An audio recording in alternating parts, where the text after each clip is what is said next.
привет! Меня зовут Ирина, и сегодня в записках начитанного лиса мы поговорим про книгу в жанре porn fiction «Calendar Girl».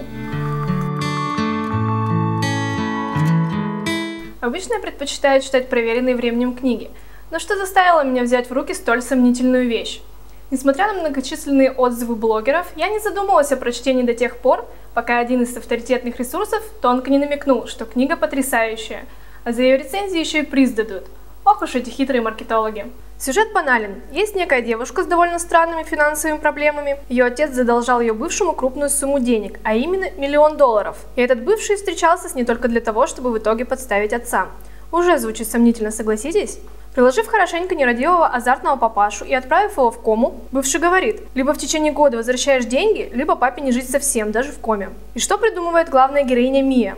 Она внезапно вспоминает про свою тетушку, которая заведует эскорт-агентством, и удивляется этой счастливой случайности. Можно и заработать $1 000 000 по-быстрому, да еще и скрасить свое одиночество. Самое интересное, что ее лучшая подруга всячески поддерживает ее на данном пути, и, похоже, даже завидует данному поприщу. Вообще подруги стоят друг друга. Одна называет другую шлюшкой, вторая шалавой.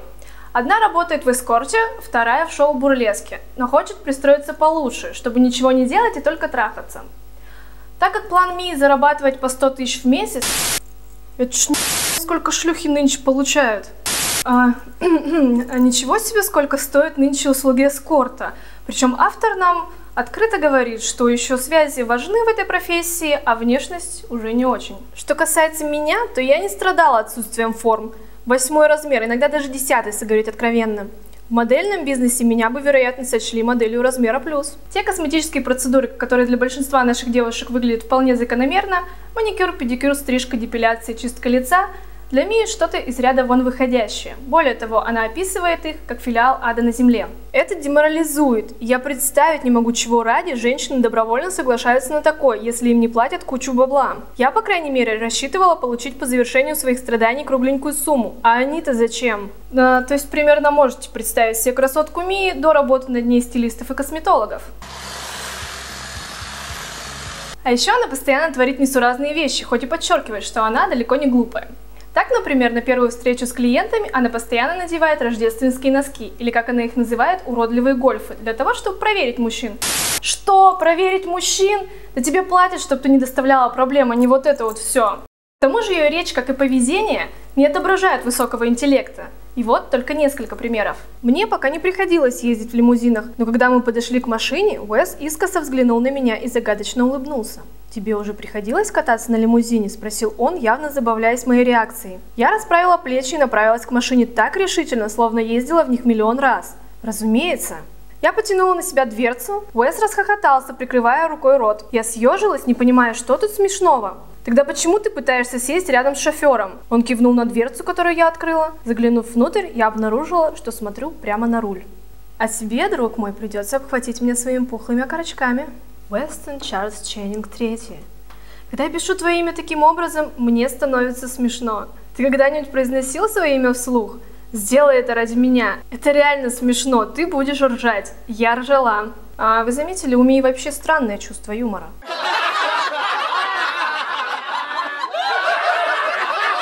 В правилах указано, что девушки из эскорта не обязаны спать со своими клиентами, но это не про нашу главную героиню, которая возбуждает даже голые стопы очередного клиента. И да, никто не принуждал Мию к сексу.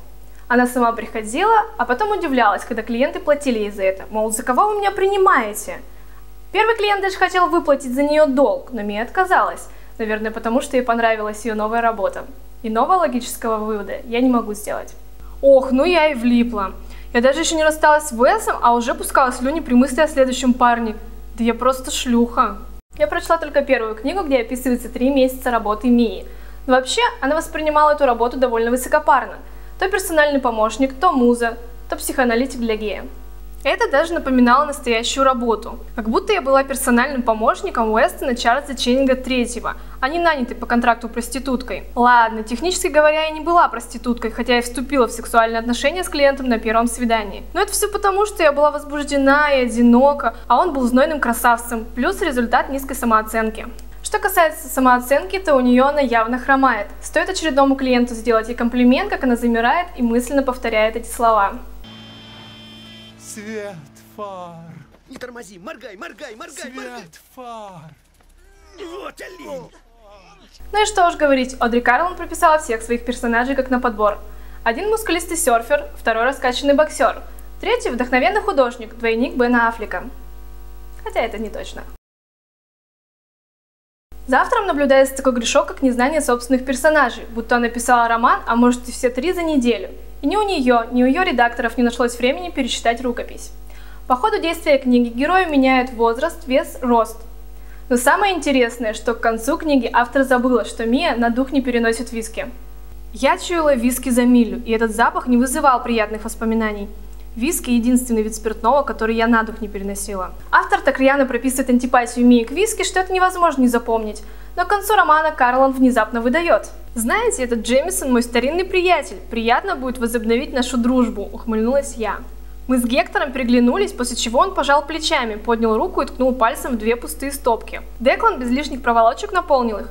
«Хочешь еще пивка?» – спросил он. «Черт, стопудово!» – воскликнула я, вливая виски в глотку и выдыхая огонь. Многие сравнивают книгу с дневником девушки по вызову Бель де Жур, но там хотя бы автор приложила усилия, чтобы написать интересно и иронично. Бель де Жур не преподносила профессию настолько романтизированно. Несмотря на то, что я считала себя оторвой, приземленной, упорной, как бульдозер девчонкой, я все равно ухитрялась влюбляться во всех мужиков, с которыми меня угораздило переспать. Несмотря на все недостатки книги, у нее есть один несомненный плюс – великолепная реклама. Чего только стоит высказывание колумнистов авторитетных изданий о том, что «Календарь Girl» — это несомненный бестселлер, который потеснит с верхних позиций романы Э.Л. Джеймс. Январская «Календарь Girl» — это сексуальная, смешная, увлекательная и великолепная книга. Черт, Одри сделала это снова! Заставила меня улыбаться, смеяться и плакать благодаря своим чудесным словам. Я влюблена в эти книги. Более того, Карлон быстро смекнула, что нужно писать, чтобы people хавал. У нее на сайте книг больше, чем женских романов в газетном киоске. Только вдумайтесь, целых 12 романов, пространствующие по крупным городам Европы и Америки «Парня-шлюху», 5 книг из серии Тринити, которые очень похожи на упомянутые выше 50 оттенков серого, и еще 7 книг про горячую йогу. Ну, если вы понимаете, про что я.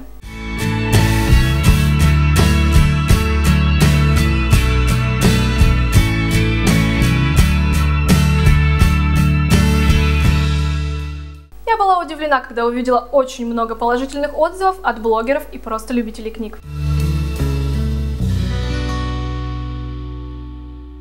Когда я читала 50 оттенков серого и отчаянно плевалась от подростковой манеры повествования автора, а также от очередного клише, где внутренняя богиня ликовала или танцевала, я думала, что хуже уже быть не может. Оказалось, может, и Одри Карлон это прекрасно доказала. Как можно выпустить 3 книги откровенной халтуры и еще брать за это деньги? Если вы знаете ответ на этот вопрос или читали все 3 книги и имеете противоположное мнение, пишите в комментариях. А также подписывайтесь на мой канал и жмите кнопку колокольчика, чтобы всегда быть в курсе новых видео. И не забудьте поставить лайк, мне будет очень приятно. А также помните, что дорога к чтению начинается с одной страницы.